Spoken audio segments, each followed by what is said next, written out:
Hello, my name is Kevin Blau, and I've been creating a world here that was inspired by two of my brothers, Ryan and Eric. It's a PvP arena, and is based on 30 abilities. Each player is only allowed to hold 5 at a time, and they're based on fire, wind, water, electricity, and earth. First, I'd like to demonstrate all of the fire abilities. So, just to get underway, I have a bunch of mobs here. I set it to night, and we're just gonna run right into this. In this case, you throw this one. It burns right up. That's the main idea for this one.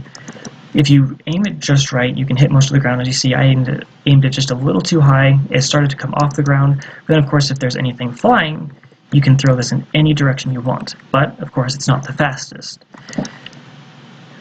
Next one is the Phoenix Charge. In this case, it's a ground move. It's actually a close move. So, you just teleport as it moves you across, and it burns anything this way. It's very widespread, it's very damaging, but it's very limited because I can't do anything with the air in this one. Next, I have the Firestorm. This creates little minions for me.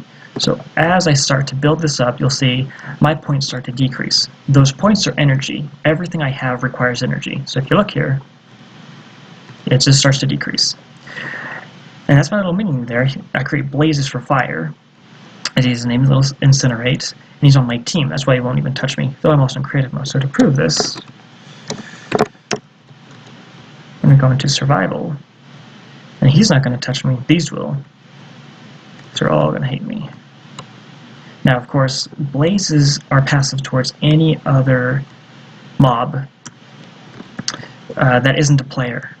So they're not going to care about anything that attacks me other than other players. Alright, moving on. Next we have the Magmatic Walk. This one just heats up everything around me. So as I charge it up, which charging equals sneaking is what I did. The reason I did that is because when I want players to use an ability that requires time or requires any type of gathering of energy, I want it to be that they can't simply run anywhere they want. They have to be slow about it. Because, frankly, charging anything or actually building up energy takes time and it takes energy, and in this case, not every player in this is supposed to be able to do whatever they want. We need to create limitations. As you see, this one will keep burning around me until my time limit is up. So just as much as it goes up, it'll take just as long as to come down. Next one is the Quasar. This one will shoot lava once I start to build it up. As you see, I've already started creating some particles that indicate that it is being charged up.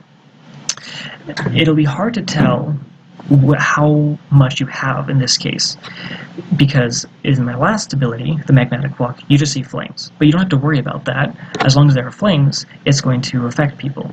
In this case, the longer you charge it, I actually start to change its form. So after a while, I start to get more, and you see it there. It starts to gather, and it'll keep changing and changing until I hit a final position. And now I'm just going to stop demonstrating there. But the reason that I have it like this is to demonstrate that it'll then launch lava, and the higher your charges, the more lava it creates. Now, I don't know what's been going on. I don't know if this is an update in 1.13.2, but I can't shoot arrows that far anymore. That was pretty decent. And that is the fire abilities. Of course, the Quasar is the final ability. It's the most expensive, but it's very powerful. So we're going to then switch all of these out.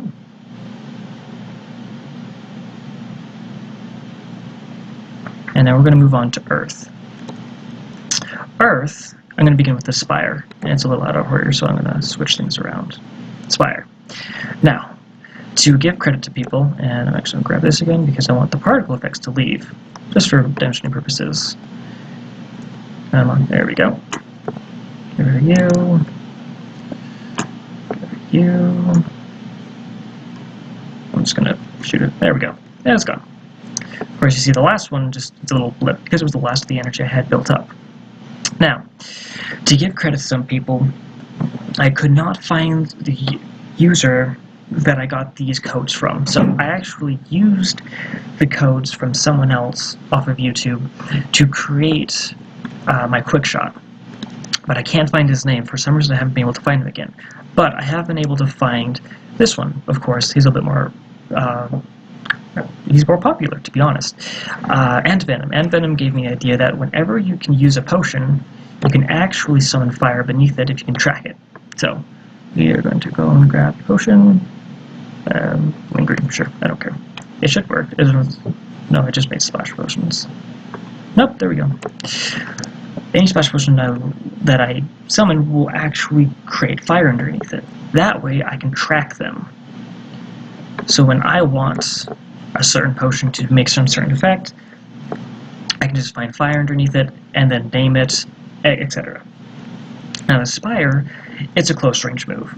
It's only to then create something, a small little pillar in front of you to stop your enemies, to stop projectiles, what have you. So you can use this as much as you want, you can fling it around. It's not the most, how to say this, if there's any little bit of lag, it might not hit every single one of them as you just saw, it might just hit a few of them. Next was the Diamond Armor. In this case again, we are charging, so we're sneaking. It'll slowly charge up, and you just have to trust that eventually it'll activate, and there we go. Instantly I get armor. In this case, this armor, it lowers your speed and your attack speed, but it gives you a lot of resistance, gives you a lot of armor. And so that's useful in that case. Next is Burial. So I'm going to do this. So,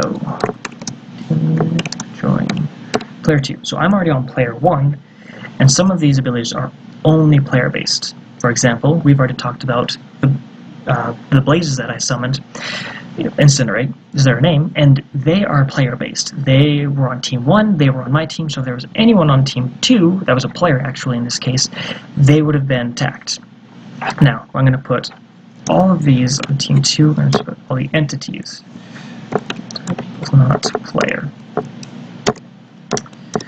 Now that they're all this, the Burial is a getaway move. It's either a getaway or a trap, and I'll just demonstrate. You start to charge it, and then once it activates, it'll encase them in a stone. Now you'll see that it didn't get everyone. Oh, no, it's getting there. Oh, there we go. It did. It got everyone. And eventually, that time's going to run down, and that stone's going to disappear. I'm trying to figure out exactly how much I left it. I don't know if I gave it 30 seconds. Maybe I gave it like a minute. That wasn't too long, but eventually this stone is supposed to disappear. Frankly, I've just been tweaking with this a little bit, so if this doesn't work perfectly, I'm not going to be entirely surprised. Anyway, this is then perfect for using this next ability, which is called Vibration Sight. If any of you have seen Avatar: The Last Airbender, that's what gave me this idea, because they had the Earthbender who could see pretty much through anything they wanted as long as they were touching the ground.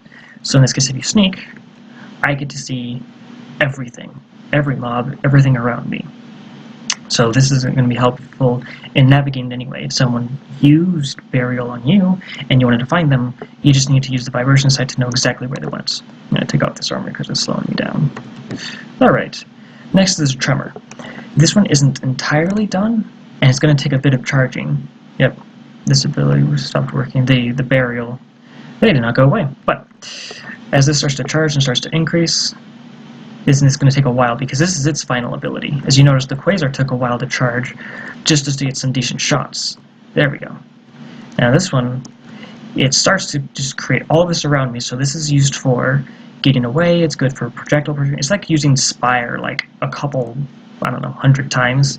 It's used for all of its uses, but then as well, the last thing I need to tweak on it is I'm going to have every entity be thrown into the air from it, as if I hit the ground really hard. And now that's Earth.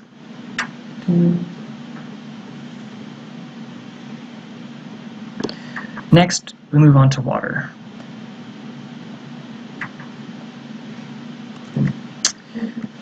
Now this I used both Earth and Water to use these abilities. Now this one has the Ice Armor. Same idea, just slightly different effects. So I'm going to give it a second. There we go. Now it's activated. This only loses your speed by 10%.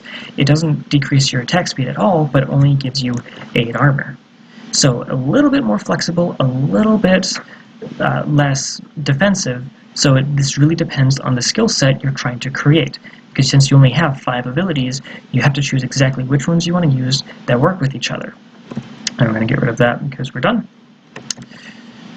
Oh, sorry, one last thing with the Diamond Ice and Diamond Armor is they actually have a limit. You could imagine that when playing this game, if you don't have a lot of damage or something that's going to do a lot of damage, the Ice and Diamond Armor are going to be very effective because Diamond Armor lasts forever. It'll take a lot to take it down, and that gives you a lot of them a lot of defense. So here's this for a demonstration. So we are going to come back here. I'm going to get back the armor. There are a few things I forgot to explain about it. In this case, I give absorption. The absorption I then track. So if I super slow, I guess not terribly, but I'm slow. I don't want to deal with the creeper. So they're going to start hitting me. Once they start hitting me more and more, as you see, there's a lot going on in my world right now, so there's a lot of lagging. I probably need a better computer at this point. You're going to keep hitting me. We'll just let the creeper. Great example. Wow. There we go. Come on. Oh wow, they still haven't hit me enough yet. Once I start to absorb so much damage, the armor will, I just force you to break the armor. I'm gonna look into this for a quick second. Alright, I'm up to 176. When that thing hits 200, that's when this thing is destroyed. So it can take quite a few hits. 182. I really need to... Wow. Go on, hit me. There we go. I thought I prepared for this. Anyway, we're just going to get rid of this for now. Oh, creative. We're going to move on. Next is the butterfly. The butterfly is a stroke used in swimming, and I've had to use it just for creative purposes. Same with the fire charge. You use it, summon water in this case. In this case, you can create your own little fortress, your own little water fortress that you can run around in, you can swim in, and you can use it to either slow enemies down, do whatever you like. As for your own creative purpose. You're not really going to be able to drown people in that, it would be too hard to do that, but it can be very useful. This is the freeze. This is one of my favorites. Now, I have been giving myself a lot of damage, so I have to change something real quick. Guess we can really quick. I need to remove the effects, or I just need to summon something that has a lot of HP. But something that can move. Oh, great. The reason I have a lot of damage is because in this world, what I've also added was you can increase your strength, your health, and your own personal resistance. As you see, mine has changed. It costs levels, and so this was to add an RPG-like add-on to it. So we're going to run around and try to figure out how we're going to do this, because the moment I hit anything, it's just going to die, because I have a strength of like level 19. Oh, here we go. Perfect example. Me. Freeze, if it doesn't kill a certain the enemy, which I actually only 1 attack damage, so it's actually really small, but since my strength is too high, this doesn't, it kind of defeats the purpose. This will freeze any enemy that's in it. You see my energy is dropping pretty quickly because I've been using it multiple times. Once I stop, it's done. I let go of the freeze. This only happens when I actually hit someone and inflict damage. Well, that one didn't work. Sometimes this thing doesn't, well, it got summoned. I think it's trying to find something that's not me. Oh, there we go. It found me now. So, there's that. Fortress. Fortress requires some other water move that creates water, which means you either need to have the butterfly or drown, and I'll show you why. Fortress, when you sneak, create ice, where in a certain proximity. The longer you charge it up, the farther that radius is. So you can then start creating your own ice fortress, which in this case actually will then create large obstacles. This can be used to your own purpose and your own creativity as much as you want. And that was glitching. And just as you realize that, just be a little bit careful, because if you can trap yourself in your own ice. That's not too hard.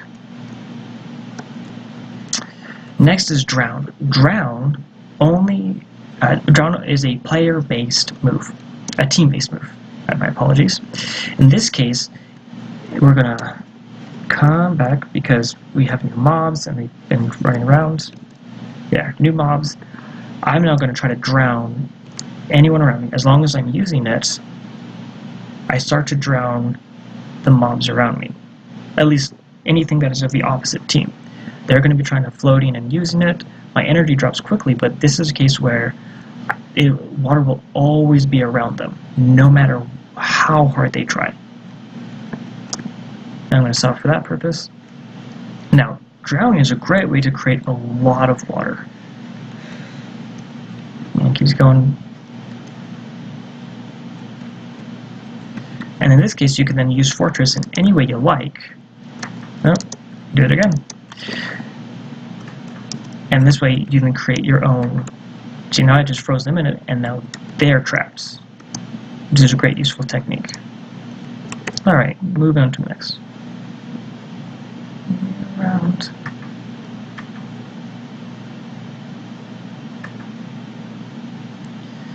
Now, as we move on to the electricity, these ones require quite a bit of energy, but they're pretty quick to use.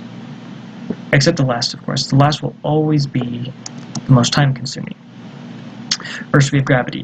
Anything within this radius is slowed down. In this case, we're just going to then go back into survival mode, and if it's going to try to get me, it's going to be a lot slower than it was before. Next, we have the teleport. When I teleport, I'm going to charge up by sneaking, and I'm going to eventually summon this end rod. This end rod actually also summoned an armor stand. And that armor stand, when I use this, my apologies, I completely messed that up.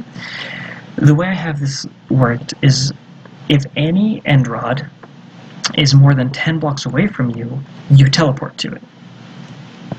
The reason this is because, let's say I have 2 teleport spots, and I'm going to just do one of them. We want it close, but not too close. I have right here. There we go. Well, if I didn't create that 10 block barrier, if I used it here, I just teleport to this one.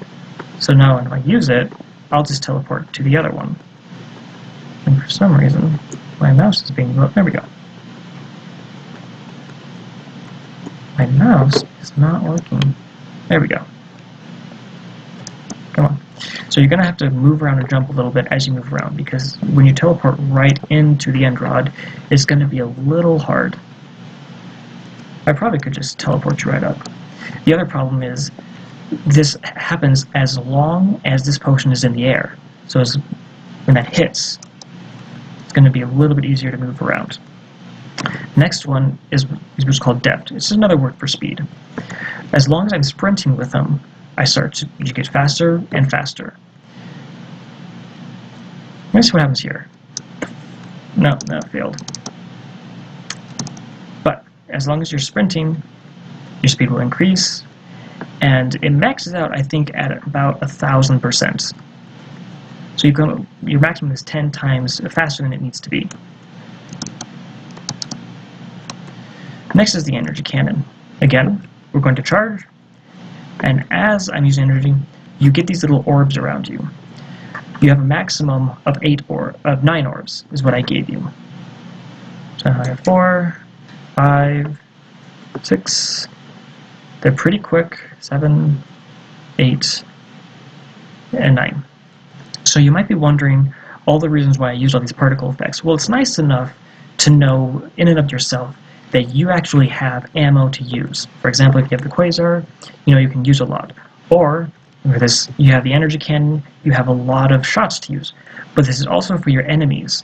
Enemies that see you running around with this know you're armed and know that you could easily attack them. So when I have the energy cannon, I have it that if whatever direction you face, you shoot electricity 8 blocks in that direction.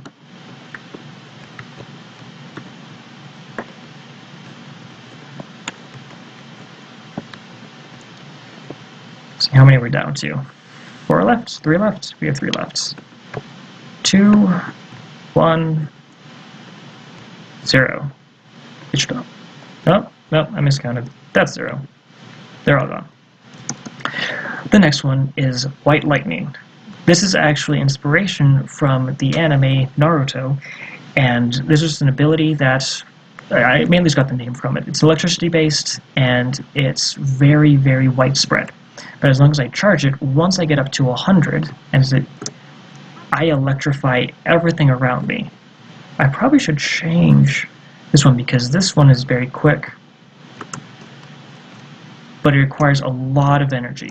So you notice mine goes down in increments. I think I set it to 20. So it hits everything, but it's very, very taxing on energy. Electricity is made for speed. Now we're going to move on to our last one, the winds.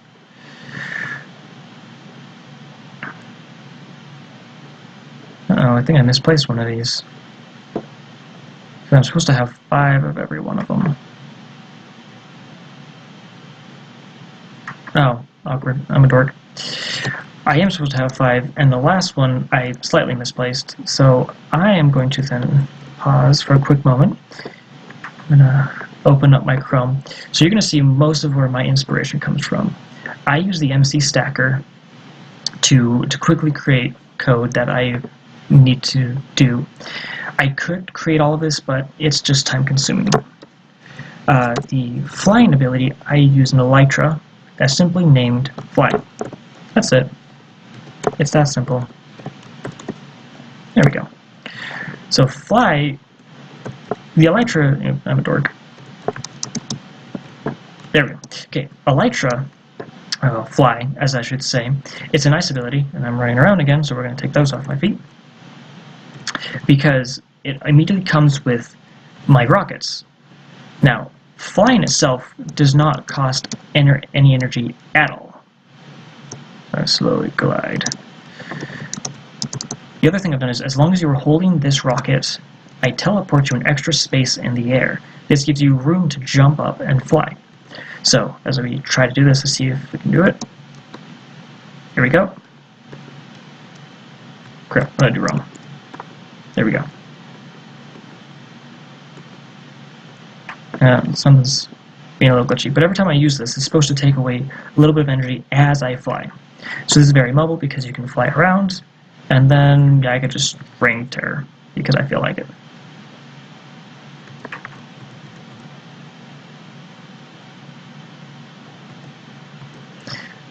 You're probably wondering like what I just did and why that looks terrible. The fact is, when I use this ability, and if they ever get 75 blocks away from me, they're just gone. It just doesn't last that long. So since I was flying so fast and so far, this just started to spawn away from me. Anyway, that was flying. Then we have Dark Fog. This is more of a getaway, unless you want to create your own little dark, I don't know, trap. People can't track you in this, unless they have the vibration sight. Wow, I can't even believe I forgot that. I think I put my particles down to minimum. We're going to change this. Options. Decreased. Getting a little better. We're going to move it one more time.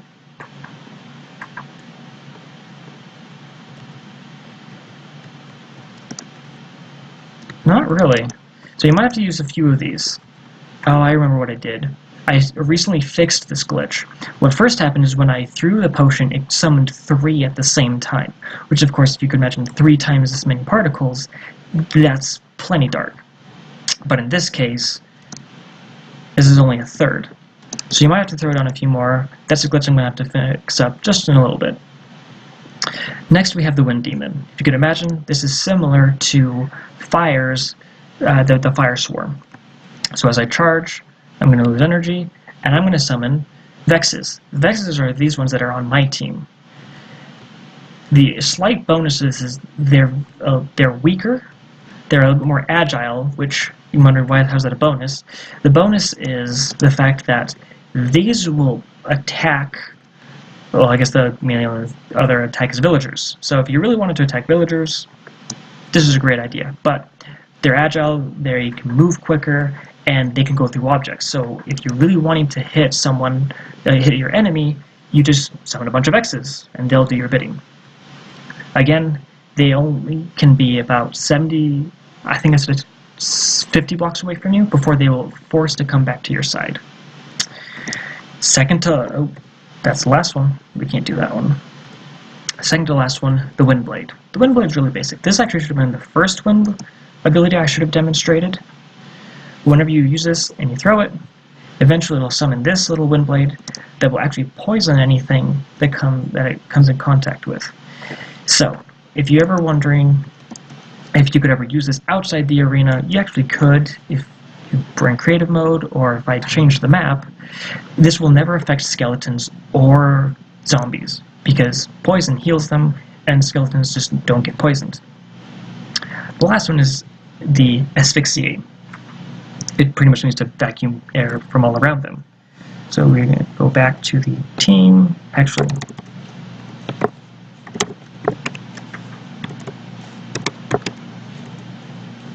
come on, I know how to do this. There we go. We're going to come back to night. Alright, we have a lot of stuff going on. If you're wondering why that Dark Fog's lasting so long, I made it last a minute. It's very cheap, it's very simple, but it's not the strongest ability. So that lasts an entire 60 seconds. Alright, now, the last one, we now need to set all of these other mobs. There we are. There we go. Here's one. As long as I'm holding this, I give this, you see his potion effects, I think I gave it poison, or it's instant damage. I think I'm going to change that. I could change it to wither. It's not going to affect them.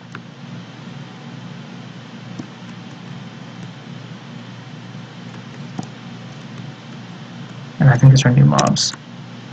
There we go. So the moment I hit him,